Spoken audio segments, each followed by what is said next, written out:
Bismillah, Assalamualaikum warahmatullahi wabarakatuh. Waalaikumsalam. Everyone, welcome back to our podcast. I'm Izul. And I'm Ibra. We're so happy you're here with us today since Ramadan is either here or coming soon. Today episode is all about Ramadan, but not just in the usual way.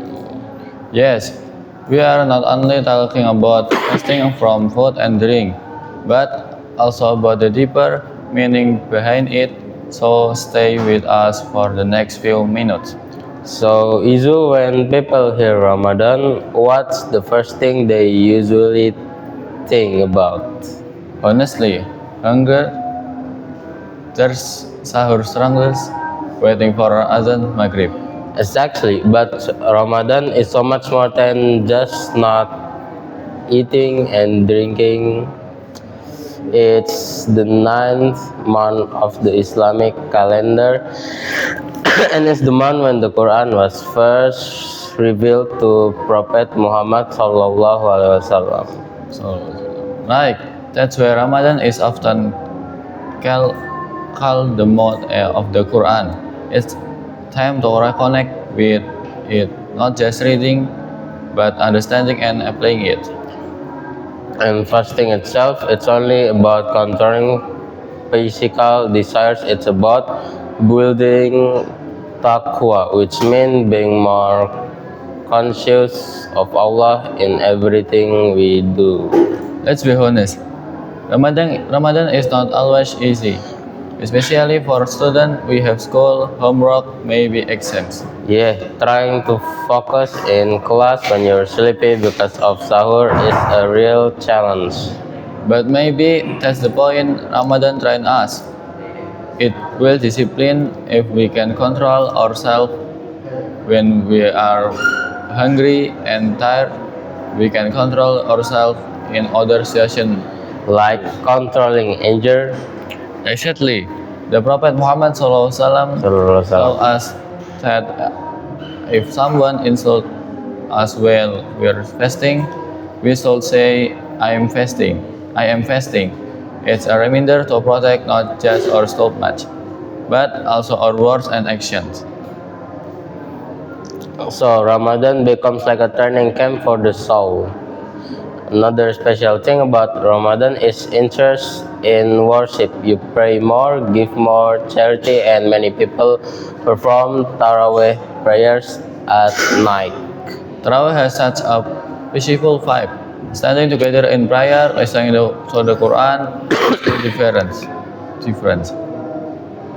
And don't forget about Laylatul Qadr, the night of this year. It described in the Quran being better than 1,000 months. That's more than 18 years. 80 years. Imagine one rank of sincere worship being rewarded like a lifetime of worship. It's so how merciful Allah is. Ramadan is full of opportunities. It's like Allah giving us and us a spiritual reset button. I also think Ramadan teaches empathy. When we feel hungry, even for a few hours, we start to understand people who struggle with hunger every day. That's why charity is strongly encouraged in this month. Even something small like sharing food for iftar can mean a lot. And there's something beautiful about breaking fast together. Whether with family, friend, and or at the mosque, it creates unity. It reminds us that Islam is not just personal worship, it's also about community and caring for others. So, how can we make this Ramadan meaningful instead of counting the days until Eid? Maybe start with small goals, like reading a few pages of the Quran every day, or reducing bad habits, less gossip, less waiting time online. Or improving one character trait, for example, being more patient or grateful. And most importantly, being